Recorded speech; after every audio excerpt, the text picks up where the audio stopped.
الحمد للہ رب العالمین والعاقبۃ للمتقین والصلاة والسلام علی شمس الہدایۃ والیقین وعلی آلہ واصحابہ اجمعین اما بعد اعوذ باللہ من الشیطان الرجیم بسم اللہ الرحمن الرحیم انا اعطیناک الکوثر فصل لربک وانحر ان شانئک هو الابتر صدق اللہ العظیم۔ معزز سامعین کرام اور محترم ناظرین، جو سورت ابھی آپ کے سامنے تلاوت فرمائی گئی، اس سورت کا نام سورۃ الکوثر ہے، اور یہ وہ سورت ہے جو اکثر لوگوں کو یاد رہتی ہے۔ نمازوں میں بھی لوگ کثرت سے یہی سورت پڑھتے ہیں۔ کیا ہی اچھا ہوتا کہ اگر ہم اس سورت کے معنی اور مقاصد اور اس سورت کے مفہوم کو سمجھ لیتے تو ہماری نمازوں میں اور بھی زیادہ خشوع اور خضوع پیدا ہو جائے۔ سب سے پہلے اس سورت کا شان نزول ہم سمجھ لیں۔ مکہ کے اندر جس شخص کی تمام نرینہ اولاد کا انتقال ہو جاتا، تمام لڑکے اس کے مر جاتے، تو اس کو عرب والے ابتر یعنی مقطوع النسل کہتے تھے، جس کی نسل ختم ہو گئی ہو۔ اور جس وقت آپ علیہ السلام کے صاحبزادے قاسم یا ابراہیم کا بچپن میں ہی انتقال ہو گیا تھا، یہ غم کا اور افسوس کا موقع تھا، یہ تعزیت پیش کرنے کا موقع تھا، لیکن مکہ والے کتنے سخت اور سنگ دل تھے۔ ضابطہ تو یہ ہے کہ لوگ خوشی میں شریک ہو نہ ہو، لیکن غم میں ہر انسان شریک ہوتا ہے، یہاں تک کہ دشمن بھی اپنی دہلیز کو چھوڑ کر تعزیت پیش کرنے آتا ہے، لیکن یہ مکہ والے اس موقع پر بھی وہ آپ علیہ السلام کو طعنے دیتے تھے اور یوں کہتے تھے کہ نعوذ باللہ، محمد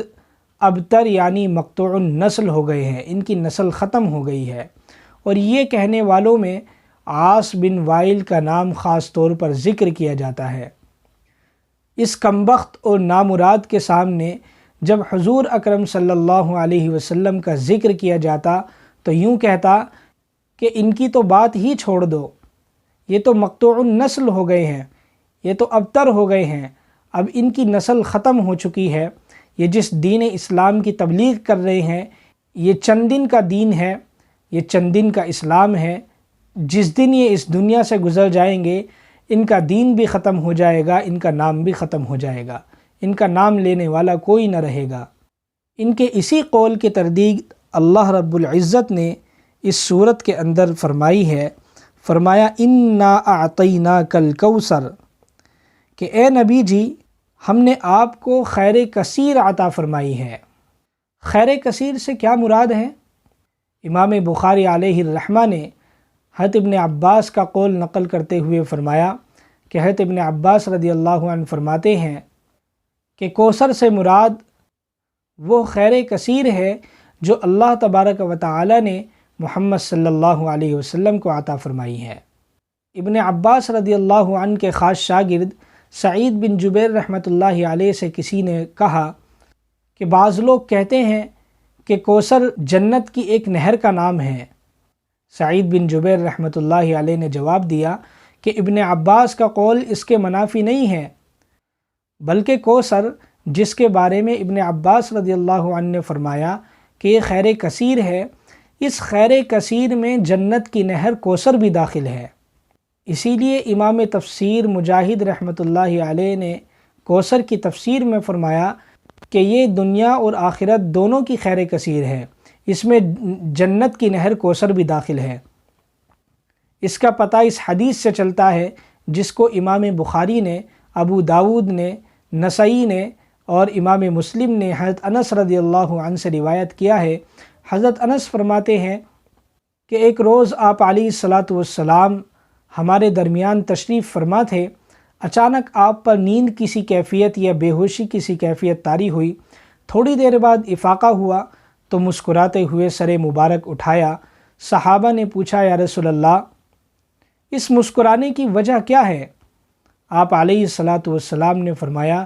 کہ ابھی مجھ پر یہ صورت نازل ہوئی ہے، اور بسم اللہ کے ساتھ آپ علیہ الصلاۃ والسلام نے صورت پڑھی، انا اعطیناک الکوثر فصلی لربک وانحر ان شانئک هو الابتر۔ اس کے پڑھنے کے بعد ارشاد فرمایا کہ جانتے ہو کہ کوثر کیا چیز ہے؟ صحابہ نے عرض کیا یا رسول اللہ آپ زیادہ جانتے ہیں، آپ ہی بیان فرما دیں۔ آپ علیہ الصلاۃ والسلام نے فرمایا یہ کوثر جنت کی ایک نہر ہے جس کا اللہ رب العزت نے مجھ سے وعدہ فرمایا ہے، اور یہ وہ حوض کوثر ہے جس سے کل قیامت میں میری امت پانی پیے گی، سیراب ہوگی۔ میں دیکھوں گا کہ میری امت کے چند لوگ میری حوض سے ہٹا دیے جائیں گے، میں کہوں گا یہ تو میری امت میں سے ہیں، ان کو میری حوض سے کیوں ہٹایا جا رہا ہے، ان کو پانی پینے سے کیوں روکا جا رہا ہے؟ اللہ رب العزت فرمائیں گے اے نبی جی آپ جانتے نہیں کہ آپ کے بعد انہوں نے نیا دین اختیار کر لیا تھا۔ نیا دین اختیار کرنے سے مراد یہ ہے کہ یہ منافق تھے اور آپ علیہ الصلاۃ والسلام کے بعد ان کا نفاق کھل گیا، یا انہوں نے مذہب تبدیل کر لیا، یا انہوں نے دین کے اندر نئی نئی چیزیں پیدا کری، غلو کیا، جس سے دین کو نقصان پہنچا۔ ابن کثیر رحمۃ اللہ علیہ نے اس روایت کو نقل کر کے لکھا ہے کہ حوض کی صفت یہ ہے کہ جنت کی جو نہر کوثر ہے اس سے 2 پرنالے آسمان سے اس حوض کے اندر گریں گے، جس سے کہ یہ حوض جنت کی نہر کوثر کے پانی سے بھر جائے گی، اور اس کے پیالے آسمان کے ستاروں کی مانند ہوں گے۔ تو سمجھ میں یوں آتا ہے کہ کوثر جس کا ذکر کیا گیا ہے وہ نہر جنت کے اندر ہے، اور حوض جو قائم ہوگی وہ میدان محشر میں قائم ہوگی، جہاں امت محمدیہ اس حوض سے سیراب ہوگی۔ اور حدیث میں اس کا بھی ذکر کیا گیا کہ اس شخص کو اس حوض سے ہٹا دیا جائے گا جس نے دین اسلام کے بعد کوئی نیا دین اختیار کر لیا ہو، یا دین اسلام کو نقصان پہنچانے کے لیے اس کے اندر غلو کیا ہو، اس کے اندر نئی نئی چیزیں پیدا کی ہو۔ بعض احادیث صحیحہ کے اندر اس حوض کی صفت بیان فرمائی ہے کہ حوض ہیرے جواہرات سے مرصع ہوگی، اور اس کا پانی اتنا صاف اور شفاف ہوگا، بہت ہی میٹھا پانی ہوگا۔ تو اس صورت کا شان نزول جو سب سے پہلے بیان فرمایا وہ یہ تھا کہ کفار مکہ آپ علیہ الصلاۃ والسلام کو ابتر یعنی مقطوع النسل، کہ جن کی نسل ختم ہو گئی ہو، اس لفظ سے طعنہ دے رہے تھے۔ تو اللہ رب العزت نے ان کے قول کی تردید کرتے ہوئے فرمایا انا اعطیناک الکوثر، کہ ہم نے اے نبی جی آپ کو خیر کثیر عطا فرمائی ہے، اور اس خیر کثیر میں حوض کوثر بھی داخل ہے۔ حوض کوثر وہ ہے جہاں امت محمدیہ اس حوض کے پانی سے سیراب ہوگی، اور اس خیر کثیر میں اولاد کثیر بھی داخل ہے، اگرچہ وہ آپ کی بیٹیوں سے نسل چلی ہو، اور چونکہ پیغمبر تو ساری امت کا روحانی باپ ہوتا ہے، لہٰذا ساری امت پیغمبر کی روحانی اولاد ہوئی، اور یہ ساری امت کل قیامت میں حوض سے پانی پیے گی۔ تو اللہ رب العزت یہی بیان فرمانا چاہتے ہیں، جو لوگ آپ علیہ الصلاۃ والسلام کو ابتر کہتے ہیں، مقطوع النسل کہتے ہیں، وہ سمجھ لیں کہ آپ علیہ الصلاۃ والسلام کی روحانی اولاد یعنی امت آپ علیہ الصلاۃ والسلام کی اتنی کثرت سے ہوگی کہ کسی نبی کو اتنی امت کے افراد نہیں دیے گئے ہوں گے، اور کل قیامت میں سب سے زیادہ آپ علیہ الصلاۃ والسلام کے امتی ظاہر ہوں گے۔ تو آگے فرمایا فصلی لربک وانحر، کہ اے نبی جی جب ہم نے آپ کو خیر کثیر عطا فرمائی ہے، اس خیر کثیر میں اولاد کثیر یعنی روحانی امت بھی داخل ہے، اور حوض کوثر بھی داخل ہے، تو پھر آپ کو اس کا شکر ادا کرنا چاہیے۔ اس کے شکر کا طریقہ یہ ہے کہ آپ اپنے رب کے لیے نماز پڑھیے اور اسی کے لیے قربانی کیجیے۔ نماز جسمانی اور بدنی عبادت ہے، اور قربانی مالی عبادت ہے۔ دراصل جو لفظ اللہ رب العزت نے یہاں استعمال کیا نحر کا، یہ اونٹ کی قربانی کے لیے استعمال ہوتا ہے، کہ اونٹ کے پاؤں باندھ کر کے جو گردن میں چھری ماری جاتی ہے اور اس سے خون بہہ جاتا ہے، اس کو نحر کہا جاتا ہے، اور عرب والے زیادہ تر اونٹ کی قربانی کیا کرتے تھے۔ تو اسی وجہ سے اللہ رب العزت نے نحر لفظ استعمال کیا کہ یہ مشرکین مکہ بتوں کے لیے قربانی کرتے ہیں، ان کو چاہیے کہ اللہ کے لیے قربانی کریں۔ آگے فرمایا ان شانئک هو الابتر، کہ یہ وہی آیت ہے اور اس کا مصداق وہی مشرکین مکہ ہے۔ عاص بن وائل اسی طرح بعض نے فرمایا کہ کعب ابن اشرف، عقبہ، یہ حضرات آپ علیہ الصلاۃ والسلام کو ابتر کہتے تھے، مقطوع النسل کہتے تھے۔ تو ان کو جواب دیا کہ آپ علیہ الصلاۃ والسلام ابتر نہیں بلکہ ابتر تو تم ہو، مقطوع النسل تو تم ہو۔ آپ علیہ الصلاۃ والسلام کا نام تو ساری دنیا میں لیا جا رہا ہے۔ 5 وقت جو اذان ہوتی ہے اس میں آپ علیہ الصلاۃ والسلام کا نام اللہ رب العزت کے ساتھ لیا جاتا ہے، اور جہاں جہاں ذکر خیر ہو رہا ہے وہاں آپ علیہ الصلاۃ والسلام کا نام لیا جاتا ہے۔ تو دنیا کے چپے چپے میں محمد صلی اللہ علیہ وسلم کا نام لیا جا رہا ہے۔ تمہارا تو اللہ رب العزت نے نام ہی مٹا دیا، تمہارا تو نہ کوئی نام لینے والا رہا، نہ تمہارا ذکر کیا جاتا ہے، اور اگر ذکر کیا بھی جاتا ہے تو ایک عبرت کے طور پر کیا جاتا ہے۔ کتنے ہی لوگ عاص بن وائل پر، کعب ابن اشرف پر اور عقبہ پر لعنت بھیجتے ہیں کیونکہ انہوں نے آپ علیہ الصلاۃ والسلام کو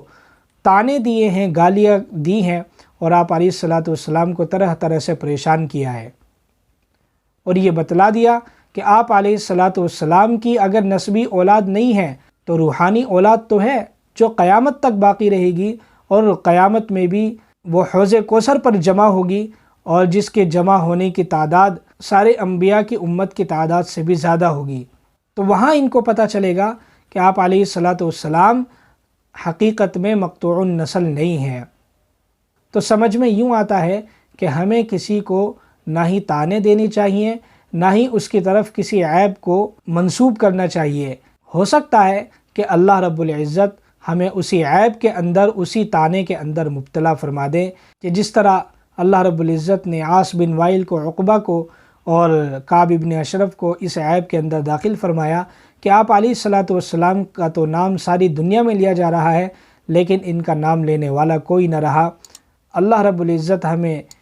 اس پر عمل کرنے کی توفیق نصیب فرمائے، اور قرآن کریم کو صحیح طور پر سمجھنے کی اور سمجھانے کی توفیق نصیب فرمائے، اس سے محبت کرنے کی توفیق نصیب فرمائے۔ وآخر دعوانا ان الحمد للہ رب العالمین۔